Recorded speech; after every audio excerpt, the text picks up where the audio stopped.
musallim amin ya rabbal alamin. Hadratal muhtaramin uzulatal mu'minin rahimakumullah. Para peserta ta'lim rutin,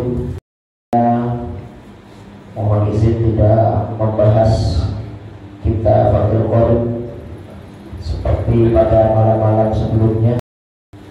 Maulid Nabi Muhammad sallallahu alaihi wasallam. Hadirin, bahwasanya ekspresi rasa cinta kita kepada Rasulullah, kita diperintahkan oleh Allah Subhanahu wa taala untuk bergembira. Diperintahkan untuk bergembira. Dan bergembira karena datangnya atau lahirnya Nabi Muhammad sallallahu alaihi wasallam itu adalah sesuatu yang masruh. Masruh itu disyariatkan. Allah sendiri berfirman, "Qul bi fadlillah wa bi rahmatihi fa bidzalika falyafrahu huwa khairun mimma yajma'un." Katakanlah wahai Muhammad, dengan anugerah dan rahmat Allah Subhanahu wa taala, ketika manusia diberikan anugerah dan rahmat oleh Allah Subhanahu wa taala, fa bidzalika falyafrahu, maka hendaklah kalian bergembira, berbahagia.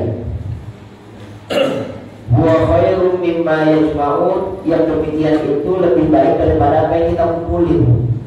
Kita kerja ngumpulin duit, ngumpulin aset, ngumpulin income, itu masih lebih bagus, masih lebih baik ketika kita mendapatkan rahmat, mendapatkan anugerah dari Allah Subhanahu wa taala lalu bergembira. Para mufassir menjelaskan yang disebut dengan bergembira di sini ini apa? Rahmat dan nikmat Allah yang Allah berikan kepada kita itu apa? Yaitu kelahiran Nabi Muhammad sallallahu alaihi wasallam. Jadi kelahirannya Nabi Muhammad itu sebagai rahmat, sebagai anugerah yang Allah berikan kepada kita, maka falyafrahu, hendaklah kita bergembira, hendaklah kita berbahagia. Bergembira, berbahagia atas kelahiran Nabi Muhammad sallallahu alaihi wasallam ini adalah perkara yang disyariatkan, adalah perkara yang dimasyruhkan oleh Rasulullah dan juga Allah Subhanahu wa taala. Adapun bagi orang-orang yang melakukan maulid seperti kita ini tabarukan ini, walaupun kadang-kadang di mushola kita enggak, tapi kita tabarukan dalam rangka membaca biografinya Rasulullah SAW. Ini juga termasuk bentuk rasa kecintaan kita kepada Nabi besar Rasulullah. Tapi di sudut lain, mohon izin, di sudut lain ada golongan umat Islam yang enggak maulid. Nah gitu ya Pak ya. Ada orang-orang atau umat-umat Islam yang tidak maulid. Kita yang maulid, mengadakan, merayakan maulid Nabi Muhammad SAW atas dasar kecintaan kita kepada Rasulullah. Dan maulid ini sebenarnya ekspresi rasa cinta kita kepada Rasulullah SAW. Dan tidak ada umat Islam yang tidak cinta sama Rasulullah, tidak ada. Pasti semuanya cinta. Yang nggak mengadakan maulid itu cuma orang-orang yang nggak mengadakan maulid, teman-teman kita, saudara-saudara kita. Awas mulut kita jaga, jangan sampai keluar dari mulut kamu tuh orang yang nggak suka yang agak maulid dan dia menganggap cinta sama Rasulullah. Salah itu. Mereka juga cinta kepada Rasulullah. Cuma ketika cinta kepada Rasulullah ekspresinya berbeda. Contoh ya, contoh.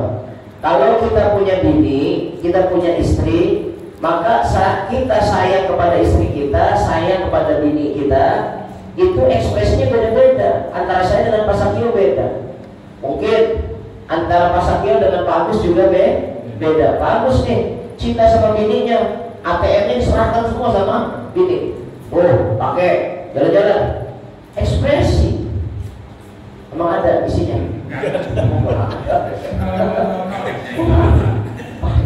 50.000 itu udah dipakai buat itu apa namanya? Jadi itu ekspresi. Kalau Pak Sakio cinta kepada istrinya, ekspresinya bagaimana? Ekspresinya Pak Sakio itu ngasih bunga setiap hari. Bininya tuh tiap hari dikasih bunga. Itu kan ekspresi cinta. Kalau Bapak Imam Gunadi, ekspresinya memuji istrinya terus. Neng, cakep banget sih. Sampai istrinya itu ketika dipuji, pot-potan hidungnya, kembang kempes. Jadi gede kecil. Itu ekspresi.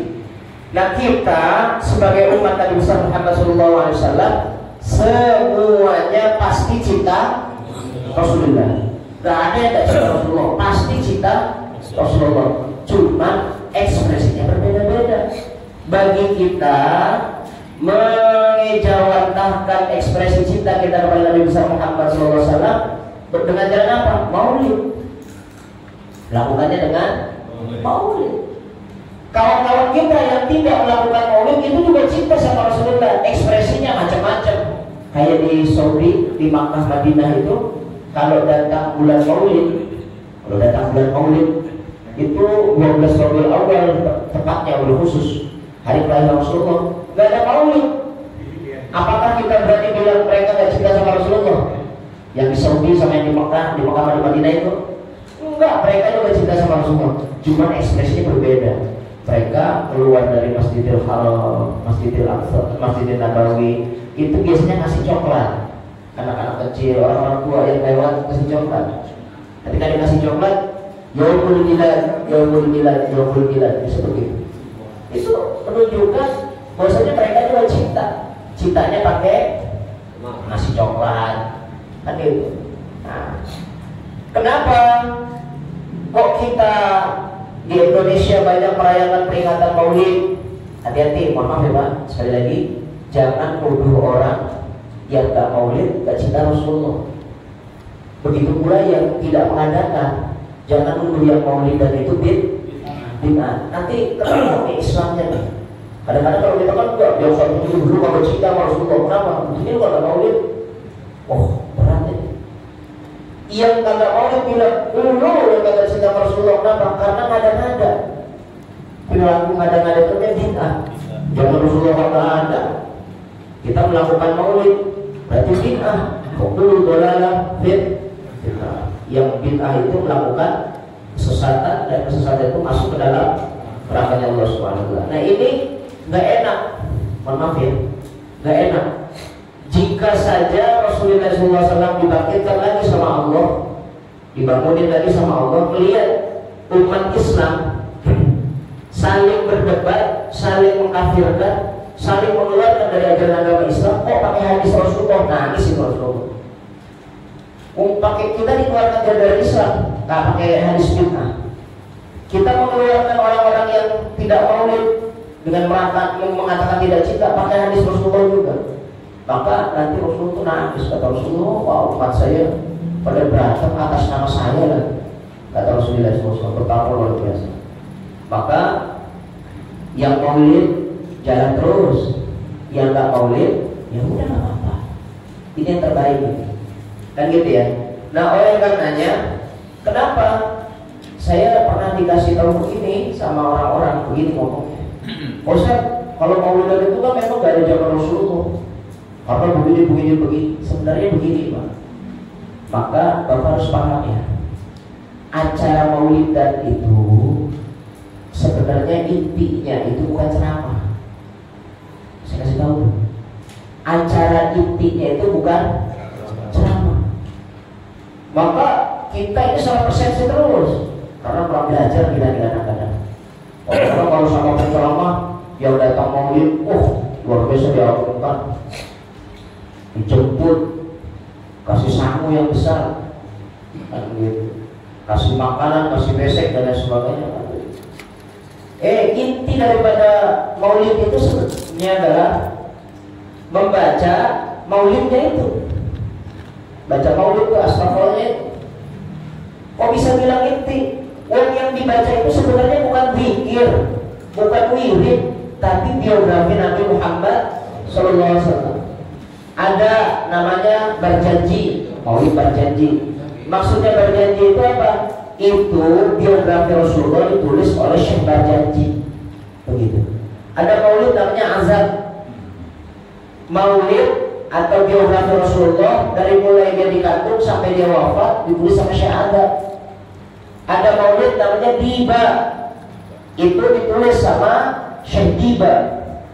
Biografinya Rasulullah SAW. Berarti kalau kita baca maulid itu, baca rawi, kalau orang Betawi ngomong ya, baca rawi, seperti ketika kita baca sejarahnya Rasulullah SAW, cuma berbahasa Arab. Kita kan nggak ngerti tuh apa yang dibaca. Dari tahun ke tahun baca maulid tapi nggak ngerti. Dari tahun ke tahun baca maulid tapi nggak bisa. Harusnya dikasih pengertian ini, jangan cuma baca maulid. Tadi saya ngisi maulid di RT 1, ibu-ibu. Saya tanya baca maulid tahun-tahunan. Tapi saya tanya, ngerti kalau dibaca? Gak tahu, Ustaz. Nah ini masalahnya. Maulid itu sama sebagian awal-awal kita dianggap sebagai perkara bid'ah karena seakan-akan dibaca sebagai mantra gitu loh. Zikir, dia baca mantra berbahasa Arab. Sebenarnya bukan. Sama kayak Om Agus jalan-jalan ke Geraha, naik ke atas toko buku namanya Gramedia. Di toko buku Islam ada tulisan tuh, buku Islam, ada sejarah kelahiran Nabi dari lahir sampai wafat. Pengarangnya Syekh Mubarakfuri, Sofiur Rahman Mubarakfuri. Dia beli, dia baca. Pakai bahasa Indonesia dia, kalau translate. Sama seperti kita baca rawi. Sama itu. Berarti itu adalah biografi Rasulullah. Nah, masalahnya kadang-kadang kita nggak paham tuh Pak. Masalahnya kita kadang-kadang nggak ngerti. Makanya guru saya itu dulu waktu di pondok pesantren, kalau waktu maulid gitu Pak, bab maulid, apa namanya jam-jam maulid kayak sekarang gitu, dia baca 11 dari kelas 11, 12, 13, 14, 15, Rabiul Awal sampai 15. Itu baca berjanji, besoknya baca Azab, besoknya baca Diba. Dan rata-rata 2 jam setengah setiap malam gitu. Dari mulai 11, 12, 13, 14, 15 itu berjanji paling lama 2 jam setengah baca sejarahnya Rasulullah. Tapi gak ada yang tidur, khusyuk dengerin. Kenapa? Karena dia paham semua pesantren itu. Oh, yang dibacakan adalah sejarahnya Rasulullah SAW. 2 jam setengah. Makanya hari ini saya mau ngaji sampai jam 9 itu. Amin. Boleh? Boleh. Yang ini nggak mau. Soal ini spekernya ke soal. Apalagi orangnya. Maka saya akan baca beberapa pasal terkait apa namanya Maulid Nabi besar. Bapak, bahwasanya Nabi Muhammad itu kenapa kita muliakan? Karena Nabi ini orang top, orang hebat, orang yang luar biasa canggih. Bahkan dari namanya saja udah canggih, udah mantap. Tidak ada nama sehebat nama Nabi Muhammad SAW. Kenapa? Umumnya nih orang Arab pada saat Nabi belum lahir itu gak pernah pakai nama Muhammad. Namanya sesuai dengan apa yang dia sembah. Contohnya kalau dia orang Yahudi Nasrani atau Nasrani yang tidak sama sekali kafir, tidak kufur, maka dia menyembahnya Allah tuh. Maka orang yang menyembah Allah dikasih Abdullah, itu namanya tuh, seperti nama bapaknya, kan gitu. Terus orang yang suka ngebonceng orang, jadi orang baik ini Pak. Jadi dia suka bawa kuda, kalau sekarang goes motor gitu ya, goes motor dan sebagainya. Bawa kuda, tiba-tiba ada orang jalan mau kemana? Mau ke Masjidil Haram, mau ke masjid, mau ibadah. Ayo naik. Makanya namanya Abdul Muthalib, hamba pembonceng. Jadi suka kasih pertolongan. Kalau kita kan enggak, bawa motor, usah lagi jalan, dia cari jalan naik, ternyata nempel kan gitu. Kita mau begitu lagunya. Nah, ini ada kebaikan. Ada orang yang matahari, Abdul Syamsi, menyembah Ka'bah, Abdul Ka'ab. Begitu. Nama orang Arab Abdul semua. Kan gitu. Kalau dia menyembah Allah selain nama Allah Rahman, disebut Abdul Rahman. Menyembah Allah juga, tapi selain Allah dan Rahman, Rahim namanya Abdul Rahim. Rahim itu nama Allah, Rahman nama Allah. Begitu seterusnya. Kan gitu. Tapi ketika Nabi Muhammad lahir tidak dinamakan dengan nama-nama seperti orang Arab, namanya Muhammad. Ini unik. Orang geger. Gegernya bagaimana? Bahwasanya ada orang sangat luar biasa kok pakai namanya Muhammad, bukan nama yang lain, bukan pakai nama yang lain. Maka kenapa kok Nabi Muhammad itu punya nama seperti itu? Sedangkan Aminah ini wanita biasa-biasa saja, pintar enggak, cerdas enggak, biasa-biasa aja, cuma soleh. Jadi tidak terlalu, ya maksudnya enggak menonjol, biasa saja. Tapi ini Arab ngasih nama Muhammad Tumpah ini. Ternyata Aminah ketika mengandung Rasulullah SAW 6 bulan itu selalu didatangi sama kakek-kakeknya, leluhurnya, sampai kepada Adnan, selalu ngajak ngobrol setiap malam. 3 bulan terakhir itu Aminah itu mimpi ketemu leluhur. Dan ketika pada malam beberapa hari sebelum lahirnya, Aminah dikasih tahu. Kata Aminah, kata Adnan dalam mimpinya Aminah, wa utiyat ummu fil manam innaki qad hamalti bi sayyidil alamin wa khairil bariyah wa sammihi idza wada'tihi Muhammadan li'annahu satuhmadu uqbah atilillahumma qabrahul karim bi'alfi sabi'in min salatin wa taslim. Apa kata Adnan? Innaki qad hamalti bi sayyidil alamin wa khairil bariyah. Aminah, kamu lagi mengandung siapa? Mengandung orang yang paling mulia, sebaik-baik manusia, dan nanti akan dijunjung oleh seluruh manusia, dipuji-puji oleh seluruh manusia. Bukan hanya kawan, bukan hanya teman, tapi lawan juga puji. Abu Lahab itu puji Rasulullah. Abu Lahab itu paman memuji Rasulullah, luar biasa, memuji Rasulullah Sallallahu Alaihi Wasallam. Apa kata si Adnan ini, kakeknya Rasulullah ini, daripada Abdullah tadi? Wasamihi idza wadatihi Muhammadan li'annahu satuhmad uqbah. Kalau lahir tolong kasih nama Muhammad. Tuh, jadi namanya udah dititipin, Pak. Kalau kita kan enggak, namanya nyari di Google. Kalau dulu zaman saya kecil itu ngasih nama itu dari mobil Mayasari Bakti. Dia naik mobil Mayasari bis, itu ada orang jualan buku, 3 buku 10.000. Sholat malam, pandai baca Al-Quran, satu lagi nama-nama dalam Islam. Dulu itu buku 3 dilihat, oh namanya bulan. Atau nama yang gabungan daripada nama bapak dan nama ibunya, bapak dan ibu, dan gitu. Digabungin jadi satu, kan gitu. Banyak itu orang sekarang kan banyak ngasih nama gitu ya. Ada nama apa gitu, susah pokoknya namanya ada. Ini saya tanya, ini bahasa apa Pak? Namanya kok begini? Gitu. Oh ini bukan bahasa apa-apa, ini gabungan dari nama saya dengan nama istrinya. Masya Allah. Jadi unik juga sekarang masih nama. Tapi Nabi Muhammad tidak dipersiapkan, sama sekali tidak dipersiapkan. Akan tetapi Nabi Muhammad SAW namanya bertitik dan umurnya luar biasa. Namanya luar biasa. Bahkan beliau ini adalah orang yang sangat luar biasa. Bahkan dijelaskan di dalam beberapa kitab berjanji ada tiba. Nabi Muhammad ini lahir itu 2 kali. Lahirnya 2 kali. Lahir yang pertama namanya lahir majaz, yaitu perpindahan Nur Muhammad dari punggungnya Abdullah menuju rahimnya Aminah. Jadi setiap bapak-bapaknya Nabi Muhammad itu di punggungnya itu ada Nur Muhammad. Punggungnya. termasuk Abdullah.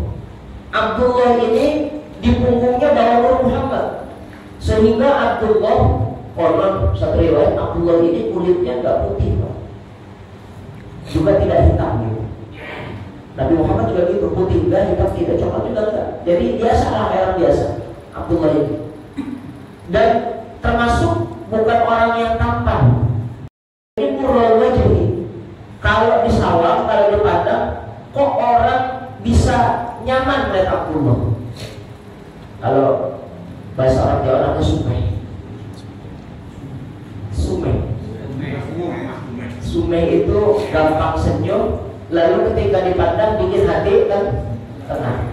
Bapak kalau melihat Nur Muhammad, contoh ya, tadi kita udah telat semua ini. Kalau melihat Nur Muhammad nih, contohnya Nur Muhammad, lihat pada anak usia 1, 2, 3 tahun dari maksimal. Kalau kita capek nih Bang, habis kerja, habis mancing capek, habis kerja, apalagi habis begadang misalnya jagain gerbang, kayak saya mah kagak ngerti itu gerbang sampai dijagain, biarin aja sih, gerbang sampai dijagain, berat ini kan, capek. Ternyata masih punya anak umur 2 tahun Pak, ngelihat tingkah lakunya, perilakunya, hilang gak capek? Hilang. Saya nih Pak, ngaji kemana-mana. Kalau Rabu tuh pernah saya ngaji 7 sampai 8 tempat itu. Kalau Rabu, Selasa 5 tempat. Karena saya 1 minggu itu 27 titik 1 minggu. Belum yang bulanan, belum yang 2 mingguan. Itu capek luar biasa. Pulang itu pengennya tidur. Pas melihat buka pintu kamar, itu anak baru bisa ngomong ayah. Ayah, hilang itu capek. Kan gitu. Baru pulang, ya ngomong begitu. Tadi unik banget. Capeknya luar biasa. Habis kemana-mana dia bilang, kalau kata kita beli pistol gitu ya. Pistol, kita beli pistol. Pistol beneran atau enggak? Pistol beneran, saya bawa orang. Bebas, begitu. Apa sih? Bebas. Apa? Bebas. Gitu ngomongnya. Dia sambil nunjuk orang tuh, megang pistolnya bunyi trotong. Oh, tembakan. Ayo jalan. Langsung sampai di sana. Belanda. Beli. Senangnya luar biasa. Melihat anak senang itu rontok kecapean kita. Itu ada Nur Muhammad. Ada Nur Muhammad. Sama kayak Abdullah. Abdullah itu di punggungnya itu ada Nur Muhammad. Nasabnya luar biasa, keturunannya luar biasa. Makanya Nabi Muhammad itu dijaga sama Allah nasabnya, nggak sembarangan. Kalau baca bernyanyi kan, nasabun sibul ula bihulahu, nasabun sibul ula bihulahu, qaladatha nujumal jauza'u. Nasabnya Nabi Muhammad itu bagaikan untayan bintang, jelas semuanya. Jadi dari mulai Abdullah sampai Nabi Adam pasti ketemu, tahu bapaknya siapa. Abdullah bin siapa, terus sampai Nabi Adam ketemu. Karena seperti bintang yang terang, yang jelas. Coba sekarang saya tanya, Pak Imam Gunadi, sebutin nama bapaknya ke atas 5. Anak gak jelas. Ya pasti gak jelas. Gak tahu, bener gak? Lah 2 saya juga tahu. Coba. Kadang belum tahu Haji 7, sebutin kakek ke atas 7. Wah, gak jelas. Bener apa ya? Jangan tersinggung. Kita bapak kita gak tahu kok. Sampai mulut doang paling misalnya. 7 ke atas, 7 ke bawah, catat itu. Gak jelas. Masa itu 5. Gak paham, gak jelas. Jangan pas hati Om Agus udah pasti gak jelas. Pasti gak jelas deh. Jangan-jangan kakek aja gak tahu. Kakek lupa, saya lupa. Tapi kalau orang Betawi pinter. Lu nggak bisa nyebutin nama kakek, nggak boleh sama bapak nyebutin nama kakek, songong. Makanya nggak apa. Orang Betawi itu, ya maaf. Tapi Nabi Muhammad SAW bapaknya itu nasabnya semuanya terurai, ada semua, tahu semua.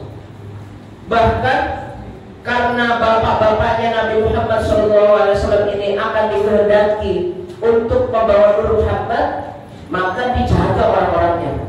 Hafizul ilah Hukaramatan li Muhammadin Aba'ahul amjada saunal ismihi Tarusifah Afalam yusibhum aruhu Min adami wa ila abihi wa ummihi. Lo mau anak? Ada apa ini? Agak. Udah kagak apa? Nggak bisa baca rawi. Ya Allah, ini apa lagunya surat ceger gitu. Lagunya sih nggak ada yang mau, tapi kagak ngerti gitu. Jadi Allah Subhanahu Wa Taala itu menjaga bapak-bapaknya Nabi Muhammad dari mulai zaman Nabi Adam sampai Abdullah. Tarukus sifah, mereka itu meninggalkan pelacuran. Nggak ada bapak-bapaknya Nabi Muhammad SAW itu nikah kagak nikah, kumpul-kumpul maksudnya melakukan perzinahan, lalu mendudukan Nur Muhammad, nggak ada. Semuanya lewat nikah, semuanya lewat syariat. Allah yang ngomong, hafidhul ilal karamatan li Muhammadin aba'ahu lam jaga sonal ismi. Tarukus sifah, mereka semuanya meninggalkan lacur. Lacur itu main wadon. Gak pernah itu melakukannya kayak begitu, gak pernah. Gak pernah. Pokoknya kawin yang sah. Kenapa? Karena lagi bawa Nur Muhammad. Nah Abdullah ini terakhir yang bawa Nur Muhammad. Mohon maaf ya, ini kan manusia. Abdullah sama Aminah juga manusia, tapi beda manusia. Abdullah sama Aminah kawin, nikah, campur, melakukan hubungan biologis, campur. Sehingga ketika campurnya Abdullah dengan Aminah, ketika menumpah spermanya Abdullah masuk ke rahimnya Aminah, itu Nur Muhammad juga masuk dari punggungnya Abdullah menuju rahimnya Siti Aminah. Jadi Abdullah itu mindahin Nur Muhammad dari punggungnya kepada rahimnya Aminah. Maka ketika pindah di rahim Aminah, Abdullah ini layu, hilang cahaya, habis tenaganya. Makanya mau lihat Pak, kalau nggak percaya sama saya, lihat kalau kita jenguk orang sakit, ini ada terlalu lagi jenguk orang sakit, lagi ada terlalu sakitnya agak serius gitu bisa. Kita lihat itu kan mukanya pucat, seperti nggak ada cahaya. Itu lagi kehilangan cahaya itu, cahaya kenikmatan. Abdullah juga begitu, hilang cahayanya, layu. Ini nggak pernah diceritain nih sama kiai, sama habaib, apalagi ustaz tanggung. Kalau ustaznya tanggung gitu, dalam arti tanggung, ya tanggung ngajinya, tanggung ceramahnya. Gak pernah cerita, gak akan tahu. Ini cerita unik. Setelah layu, setelah dia merasa, oh kayaknya umur saya gak bakal lama, Abdullah tahu Pak, karena Abdullah itu orang hebat. Jadi umur dia gak nyampe lama tuh tahu. Bahkan mau izin, biasanya kalau orang tertentu, kalau dia mau wafat itu ngerti dia, tahu dia. Maka dia panggil Aminah, Aminah sini. Ada apa Pak? Saya pengen pergi mengunjungi keluarga-keluarga saya, sahabat-sahabat saya yang ada di Madinah. Mekah Madinah itu kan 8 jam perjalanan di situ Pak. Berarti berapa kilo? 400 jam. 400 kilo, 8 jam. Jakarta Pekalongan lah. Pekalongan. Itu Jakarta Tegal gitu. Segitu lah. Itu saya mau pergi ke sana naik unta. Saya mau mengunjungi saudara-saudara saya yang ada di Madinah. Aminah tuh udah berasa, wah, kayaknya suami terkenal. Begitu. Kenapa? Karena mengerjakan sesuatu yang di luar nalar. Contohnya begini Pak, maksudnya begini. Biasanya kalau orang mau meninggal itu mengerjakan hal yang aneh-aneh gitu. Nah, bersilaturahim itu menurut orang Arab aneh. Kok aneh? Orang Arab itu nggak pernah silaturahim, individualistik. Maunya di rumah sendiri, kaya sendiri, kenyang sendiri, begitu. Nggak ada orang Arab itu mau berbagi, enggak. Makanya orang Arab itu yang paling disebut, dasar orang bakhil, benar itu. Aneh begitu. Apalagi zaman Rasulullah gitu. Kayak begitu. Belum kena Islam soalnya, belum kena Al-Qur'an.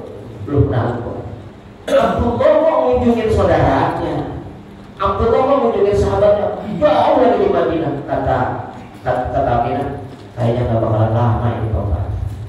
Bentar aja, jalan nih. Ketika jalan, itu kandungannya Aminah itu baru umur 2 bulan, masih muda tuh ya. Walamma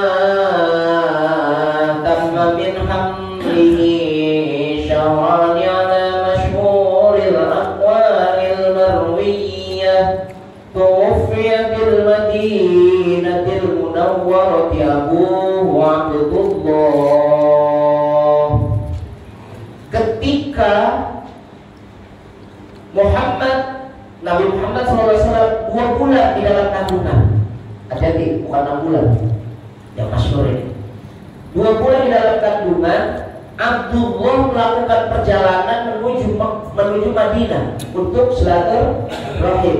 Tamma min hablihi, dia itu mati, wafat di kota Madinah. Tuwfiya bil Madinatil Munawwarati abuhu Abdullah. Abdullah wafat di kota Madinah dalam usia kandungan Rasulullah 2 bulan. Saya masih tahu kuburannya Abdullah, saya tahu. Jadi itu kuburan Abdullah itu ada di pintu 317 dari Masjid Nabawi. Jadi ada pintu 317. Dari 317 itu ada keramik 5. 1, hitungan keramik ini Pak, 1, 2, 3, 4, 5. Dari pintu hitungan keramik 5 itulah makbarnya Abdullah.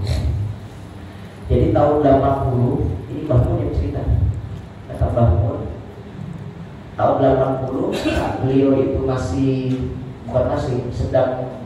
sedang nengok anaknya, putranya Gus Naji masih mau pesantren di Mekah. Jadi pelebaran Masjid Nabawi Madinah itu dilebarkan masjidnya. Di situ ada pekuburan Bani Najjar namanya. Jadi ada kuburan, ada perumahan dan juga kuburannya Bani Najjar. Sebelum masuk ke Baki, ini dekat Masjid Kuba ini Bang. Masjid Penduk, Masjid Qomah replikanya. Ternyata tidak diangkat makamnya, mayitnya itu nggak diangkat dari relokasi, digusur aja, lalu langsung dijadikan halaman masjid. Jadi kalau bapak mau ketemu Abdullah, bapaknya Rasulullah SAW, itunya 317, 5, 1, 2, 3, 4, 5. Karena di situ cuman keramik begitu ya, dan halaman masjid, maka gak usah ribet-ribet, duduk aja bacain Fatihah. Itu saya dulu begitu, duduk bacain Fatihah. Kenapa ini makbarnya Abdullah? Apakah Abdullah masuk Islam? Ya tidak. Tapi Abdullah ini min ahlul faqrah. Jadi orang yang masuk surga karena belum ada syariat. Selamat ini. Kalau Abdullah itu gak masuk surga, maka kita semua di sini gak ada yang bisa masuk surga. Abdullah yang melahirkan Muhammad Sallallahu Alaihi Wasallam. Maka Abdullah wafat di kota Madinah. Nah, saya singkat. Mimpi namanya hebat. Bahkan Nabi Muhammad Sallallahu Alaihi Wasallam itu sudah diprediksi kedatangannya, Pak. Kedatangannya Nabi Muhammad itu sudah diprediksi. Diprediksinya bagaimana? Ada orang, ini orang Yahudi. Sekali lagi ya, kalau saya ngomong Yahudi di sini, dari sekarang, Yahudi dulu. Ada orang Yahudi belajar kitab Taurat. Kepada siapa? Kepada bapaknya. Bapaknya ahli kitab Taurat. Nama bapaknya yang ngajarin namanya Akhbar, sedangkan yang diajarin namanya Ka'ab. Nanti jadi sahabat Rasulullah. Ka'ab ibn Akhbar ini pernah diajarin Taurat. Dalam beberapa kitab disebut itu. Qala 'allamani abit Taurata illa shifran wahidah. Saya, kata Ka'ab, diajarin sama bapak saya, disekolahin sama bapak saya belajar kitab Taurat semuanya. Semua kitab Taurat diajarin. Illa syukran wahidah, kecuali satu lembar. Ada satu lembar yang gak diajarin sama bapak. Semua kitab Taurat diajarin, tapi satu lembar gak diajarin. Lalu kenapa ini gak diajarin? Belum tahu ini, ada apa ini? Kana yakhtimuhu wa yudkhiluhu sunduq. Itu satu lembar dirobek dari kitab Taurat, dilekit kecil-kecil. Habis dilekit kecil-kecil, yakhtimuhu wa yudkhiluhu sunduq, dimasukin ke kotak, dikunci. Kata bapaknya, Kak, jangan sekali-kali buka kotak itu, jangan sekali-kali baca isi yang ada dalam kotak itu. Pak, kalau ada orang binatang, kira-kira penasaran kan? Penasaran. Ayo bagus, silakan. Yang itu makan, yang itu makan. Tapi yang biasanya jangan ya. Nyari jangan dia mah. Benar apa enggak? Kepikiran, apa sih kagak boleh? Ada apa sih? Begitu kita kan? Nabi Adam aja begitu. Disuruh makan, disuruh minum, disuruh nikmati fasilitas surga semuanya. Makan, minum, kulu washrabu. Makan dan minum apa yang ada. Diam di dalam surga, semua fasilitas pakai. Masya Allah, semuanya dimakan, semuanya dipakai, semuanya dikerjakan. Tapi kata Allah, jangan deketin pohon itu. Deketin aja nggak boleh, apalagi sampai makan. Deketin aja nggak boleh. Kalau deketin, maka jadi orang zalim, kata Allah. Ada mikir, apa sih? Yang lain boleh, yang ini kagak. Akhirnya kenapa? Dicolok sama Nabi Adam, dimakan itu buah, sehingga berkonsekuensi Nabi Adam dilepas, diusir dari surganya Allah Subhanahu wa Ta'ala, dipisahkan oleh Allah dengan Siti Hawa. Sampai kayak begitu. Kami juga begitu. Saya diajarin kitab Taurat semuanya, kok yang satu lembar dirobek, dikecilin, dilipat, dimasukin ke dalam kotak, dikunci. Kata bapaknya, jangan dibaca, jangan dibaca. Kira-kira gimana nih? Kata sikap, jangan surat tanah. Jangan-jangan surat tanah, atau jangan-jangan jampe biar mancing dapat ikan gede. Maka pikirannya terawang, jelek gitu. Ntar deh kapan-kapan kalau bapak meninggal gue buka. Sehingga kan doa ini jelek tuh. Kapan bapak mati? Kan begitu ya. Kapan bapak mati? Lalu apa?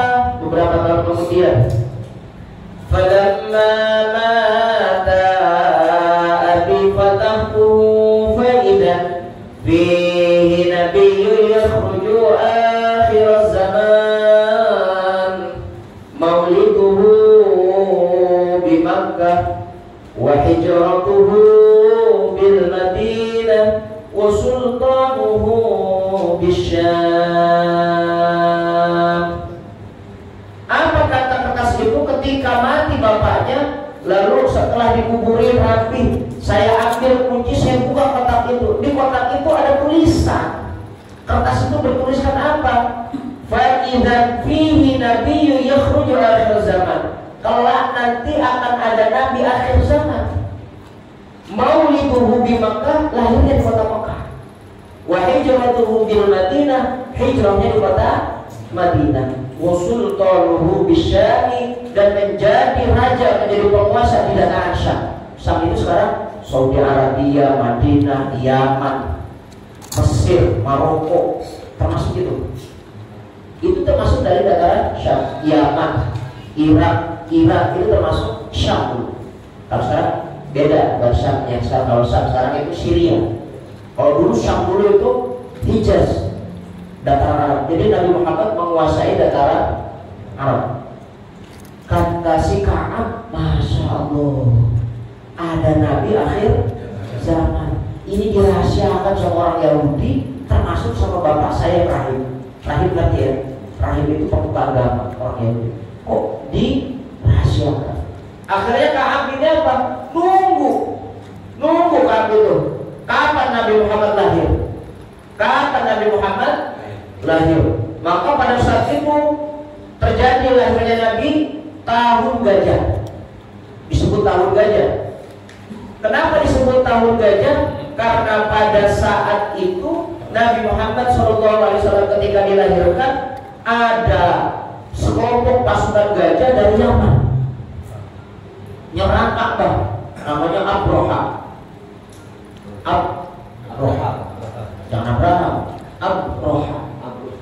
Abroha ini gubernur Yaman mau menghancurkan Ka'bah. Udah, saya nggak mau ceritain itu, bapak udah paham semua kan. Saat terjadi itu tanggalnya 12 Rabiul Awal, subuh Nabi Muhammad lahir.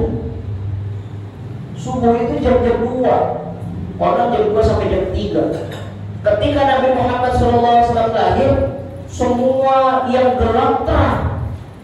Sumber cahayanya ternyata adanya di rumah Aminah. Di rumah Aminah. Ternyata ada pamannya Nabi yang belum tidur pada hari itu. 2 orang. Satu namanya Abul Hakam, atau lebih dikenal namanya Abu Lahab. Abu Lahab. Kata Abu Lahab, kok terang di rumahnya Aminah? Bahkan dari rumahnya Aminah menerangi seluruh Masjidil Haram. Wah, terang.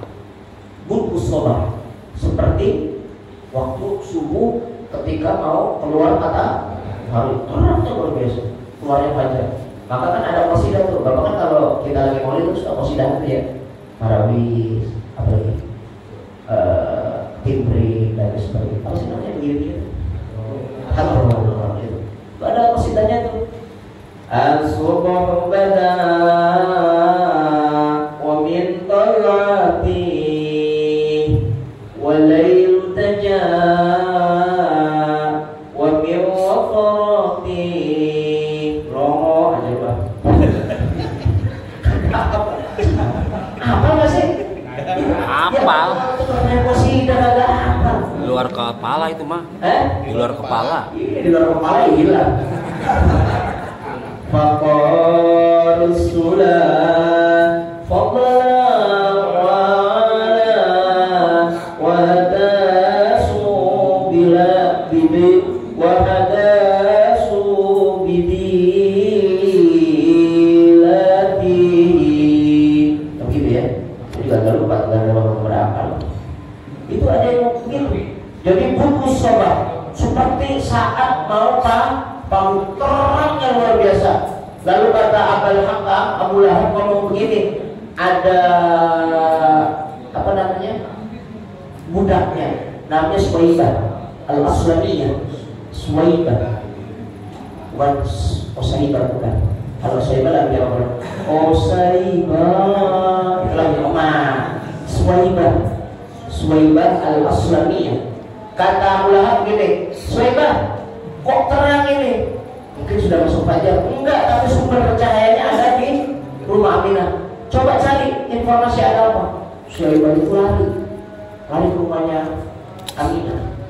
Konon Pak, antara rumahnya Abu Lahab dengan rumahnya Aminah itu sekitar 500 meter. 500 meter gak jauh banget ya. Lari, kejar, lari. Pas dilihat, oh Aminah sudah lahir. Anaknya laki.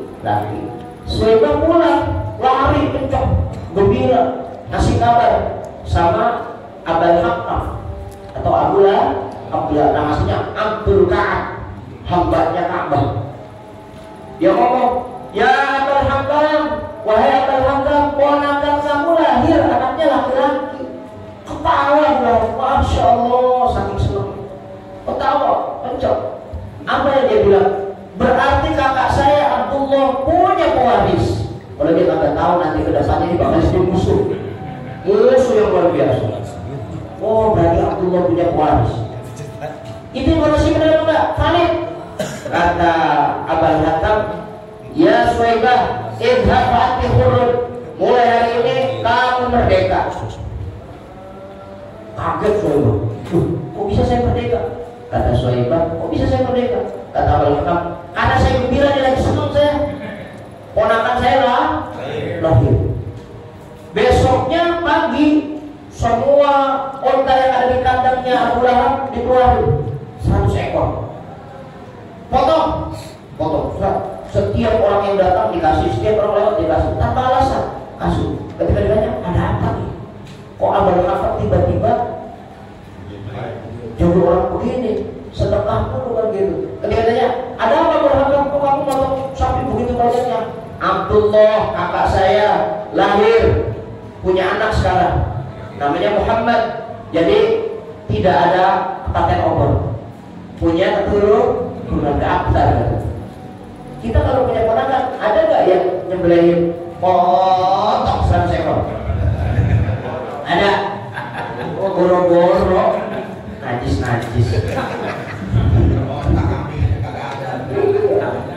Ponakan kita nih lahir, kita potongin apa enggak?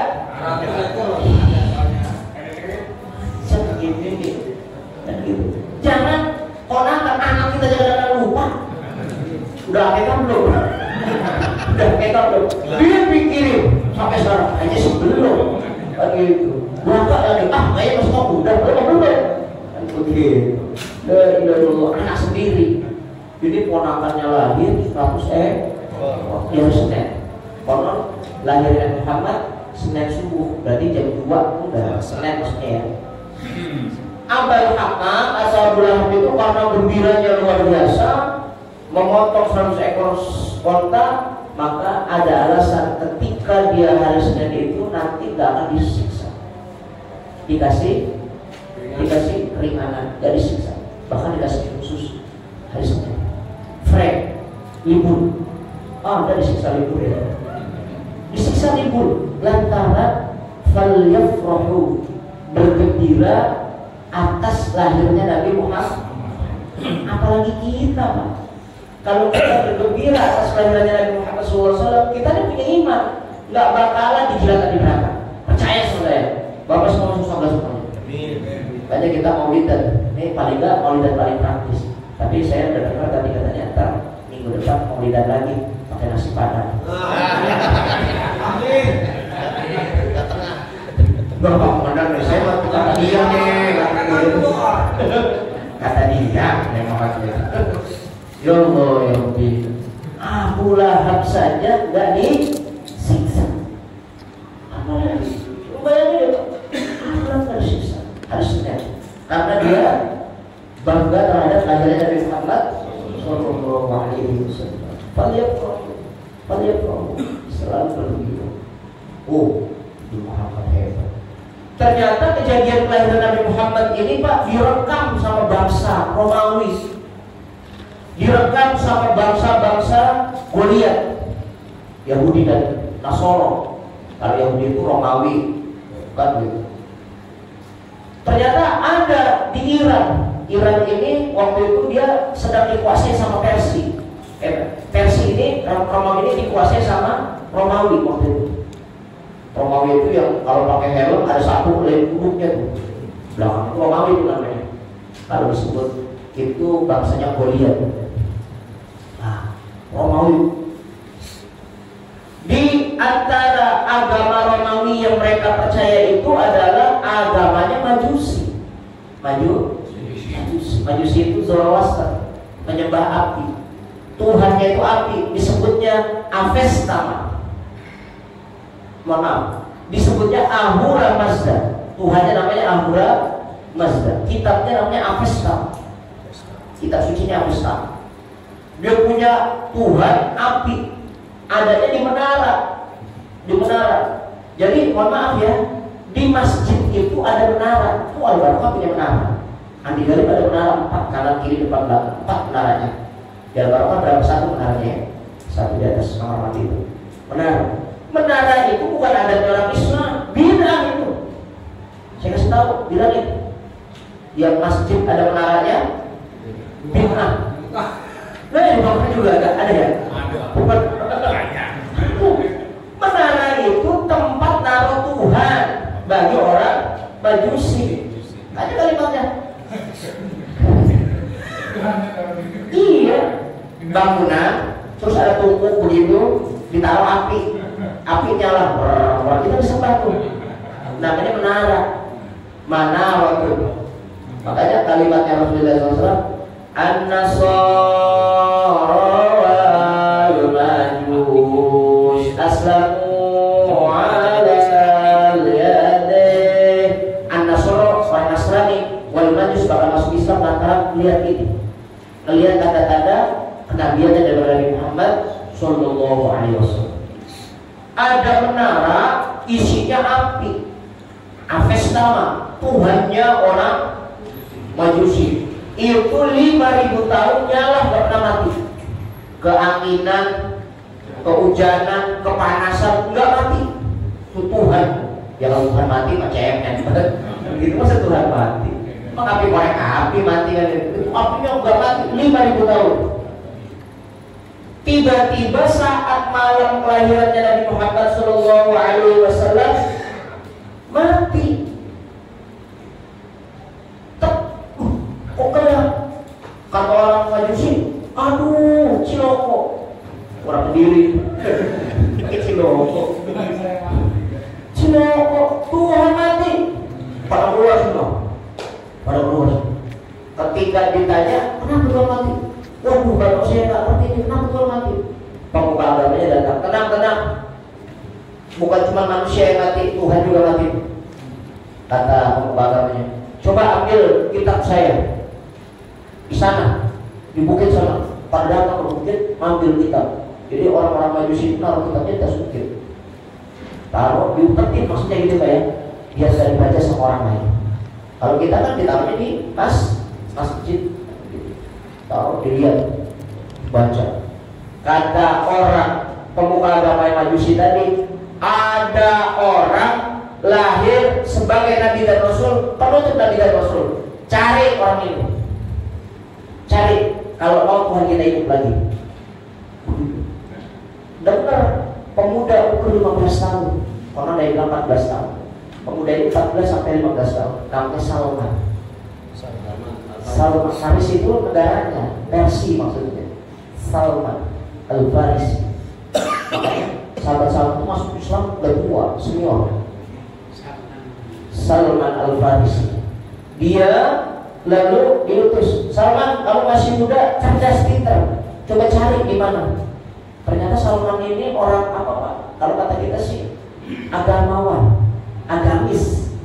Dia baca kitab sedikit-sedikit, dia baca, oh ternyata kalau ada lahir Nabi dan Rasul terakhir itu ada cahaya putih, bersih, terang. Dia susul itu cahaya, susul jalan terus. Ternyata sampai itu 1 bulan kemudian, 1 bulan nyampe itu ternyata adanya di daerah Biwadid ghairi dzi zar'in inda baitikal muharram, adanya di dekat Ka'bah, di lembah dekat Ka'bah. Ternyata ditanya, ini rumahnya siapa? Rumahnya Aminah. Apakah 1 bulan yang lalu pernah melahirkan? Pernah. Melihat, boleh nggak saya lihat anaknya? Boleh, silakan. Ternyata Salman melihat anaknya Pak. Ternyata anak itu namanya Muhammad Sallallahu Alaihi Wasallam. Ternyata di pundaknya ada stempel Nabi. Pundak ada stempel Nabi. Dan nggak dijelaskan stempel Nabi itu kayak gimana. Yang bisa baca itu orang-orang ahli kitab. Yang bisa baca itu orang-orang Yahudi, Manasoro, Quraisy. Wah, benar ini orang. Salman gak mau pulang, karena kalau pulang dia ngasih tahu kayak begini, bakal dipateni. Seperti dipateni. Dipateni nanti bagus. Dibunuh, dimatinya, dikasih mati dia. Dia tulis bahwasanya ada anak dan sebagainya. Dia kirim surat, dia gak mau pulang, Salman. Kata Salman, saya tunggu sampai dia nanti jadi Nabi dan Rasul. 40 tahun kemudian baru jadi Nabi dan Rasul. Amantu bi Rabbi Muhammad, saya beriman dengan Tuhan yang hak. Itu orang namanya Salman. Di Mesir, dulu namanya Mesir. Mesir itu namanya Kipti. Kipti itu namanya sekarang Mesir. Di Kipti itu ada bangunan, kalau kata kita mah istana presiden lah gitu, istana raja, kayak istana Merdeka dan sebagainya, kayak di Bogor dan sebagainya. Istana gede yang luar biasa. Itu Pak, ada satu tiang yang kalau dia kelilingin itu 40 hari baru nyampe. Ini tiang nih, ini tiang begini, ini orang di sini dikasih tanda disilang, dia putar, kembali dari sini 40 hari baru nyampe. Tiangnya bedanya luar biasa. Itu dulu raja itu bangunnya itu sama orang Samud. Orang Samud. Orang Samud pun jangan tiang yang kayak begini, gunung di pahat. Wa samud alladzina jabu sakhra bil wad wa fir'aun bil autad. Samud itu keahliannya jabu sakhra bil wad, gunung diukir. Bayangin, kalau orang Jepara mah cuma kayu, orang Samud gunung diukir. Sehingga gudenya luar biasa. Kata orang Samud ngomong, orang Samud ini gak akan tumbuh, percaya gak? Samud itu orang Yahudi ada ya, orang Nasrani, orang Nasrani Yahudi ada namanya Yahudi. Kata Samud ini gak akan tumbuh kecuali kalau nanti ada Nabi dan Rasul lahir, ini rubuh sebagai tanda. Emang begitu patennya. Ternyata ketika Nabi Muhammad SAW lahir, itu rubuh istana itu. Bingung, rubuh. Orang-orang pendeta Nasrani itu bilang, Insya Allah ternyata Nabi dan Rasul lahir, namanya Ahmad. Namanya lari orang-orang Kipti nyari namanya Ahmad. Baru lahir masih kecil. Satu di antara yang mencari itu anak pamannya Siti Khadijah, namanya Waraqah bin Naufal. Waraqah bin Naufal. Dia nyari, dia tunggu. Maka dia bilang katanya, andai kata saya nanti masih hidup saat orang ini, saat Muhammad dia dalam kondisi jadi Nabi dan Rasul, maka saya akan menjadi pelindungnya yang utama. Karena tidak ada Nabi dan Rasul kecuali dia orang yang diusir dari negara. Kan Nabi Muhammad kan terusir dari Mekah menuju Madinah, terusir. Kalau ada orang ngaku jadi Nabi dan Rasul pasti terusir. Kalau Nabi benar, kan? Ya itu juga terusir ya, yang masuk penjara. Musodek enggak juga kan gitu ya. Sayuti yang dirancang engek kan jadi Nabi. Sayuti kan tukang cendol, tukang cukur. Masya Allah, ini Nabi Muhammad sudah luar biasa dari. Maka orang Nasrani itu menipu pada saat itu, termasuk Waraqah bin Naufal. Dan ada yang unik Pak, Nabi Muhammad SAW. Makanya kita kalau lagi baca syaraqol itu kan suka ada kalimat anta syamsun anta badrun anta nun fadlan nuri. Kan ada gitu ya, kamu bagaikan cahaya, kamu bagaikan bulan purnama. Itu bukan kalimat sembarangan, karena ada pamannya Rasulullah pada saat umurnya 5 tahun. Ada yang bilang 5, ada yang bilang 6. Namanya Abbas ini waktu itu baru 5 tahun. Ngelihat terang malam-malam, kok terang di rumah kakak. Aminah itu kakaknya. Melihat Aminah itu kakaknya, kok terang di rumah Aminah. Dia lari masuk ke rumahnya Aminah. Namanya anak kecil itu kan nggak sopan ya Pak. Anak kecil itu kan dilarang dalam kita juga nggak sopan, nyelongcok malu. Masuk ke rumahnya Aminah, nggak pakai gedor, nggak pakai apa. Pas masuk ternyata Nabi Muhammad lagi lahir. Lalu yang namanya Abbas ngomong, ka'anna syamsa fil wajhi, seakan-akan aku melihat di mataku, di mukaku ada matahari. Jadi saking terang, seakan-akan ada matahari di mukaku, kata Abbas. Masya Allah. Dan Abbas melihat wa baraza sallallahu alaihi wasallam wadi'an yadayhi 'ala al-ardi rafi'an ra'sahu ila as-sama'il 'aliyah. Nabi Muhammad itu lahir seperti orang lagi sujud. Jadi kalau bayi lahir kan plok begitu ya Pak ya, udah muak gitu, gak bisa bangun. Tapi Nabi Muhammad ketika lahir dia sama Abbas, itu riwayatnya seperti ini. Dia sama Abbas, wadi'an yadayhi 'alal ardi, tangannya itu di atas bumi begini Pak, nempel. Tangannya di atas bumi. Lalu apa? Rafi'an ra'sahu ila as-sama'il 'aliyah, kakinya itu seperti orang sujud, kepalanya menghadap ke atas. Jadi begini. Kalau saya perhatikan begini. Ininya di bawah, ini di bawah, kepalanya begitu. Jadi lahirnya begitu Nabi Muhammad, begitu. Dilihat sama Abbas, pamannya Rasulullah SAW.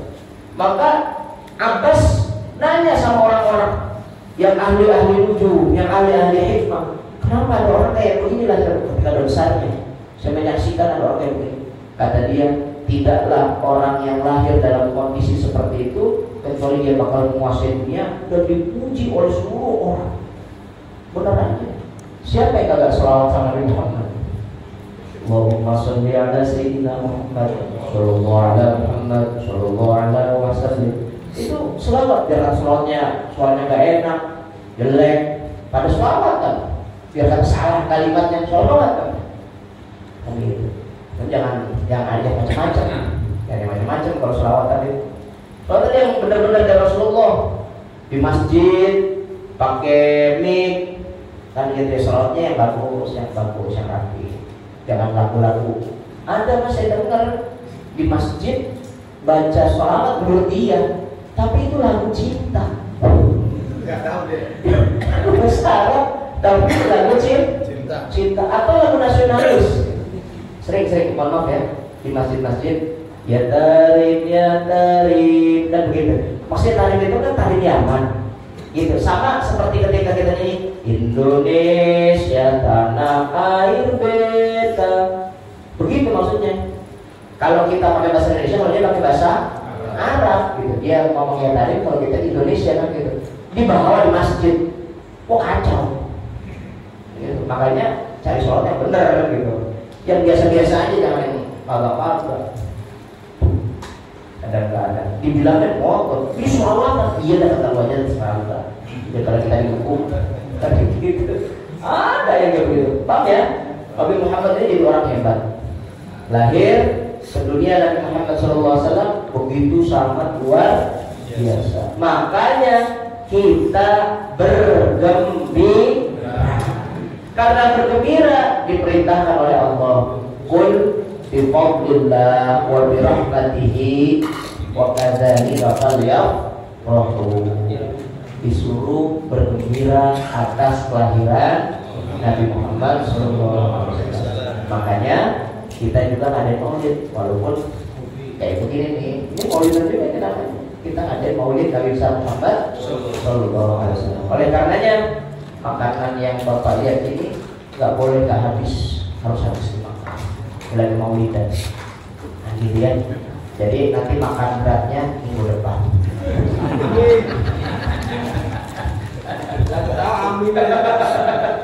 Saya mah pokoknya cuma beres saja. Saya kalau mendengar gitu. Baik, paham ya Pak ya?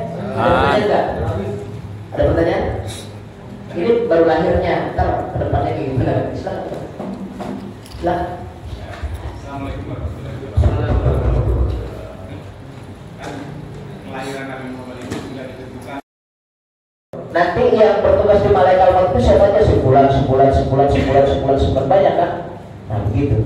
Jadi dia ini tidak terdeteksi.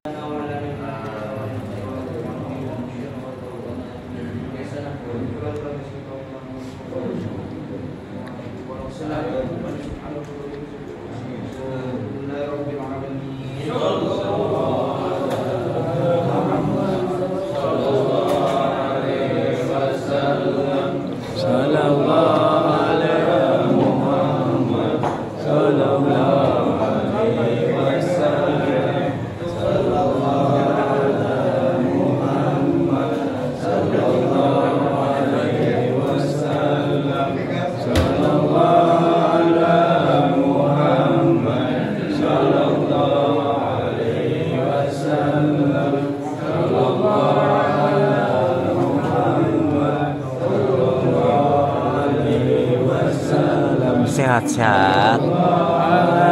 Muhammad sallallahu alaihi wasallam. Muhammad sallallahu alaihi wasallam. Sallallahu ala Muhammad sallallahu alaihi wasallam. Sallallahu ala Muhammad sallallahu alaihi wasallam.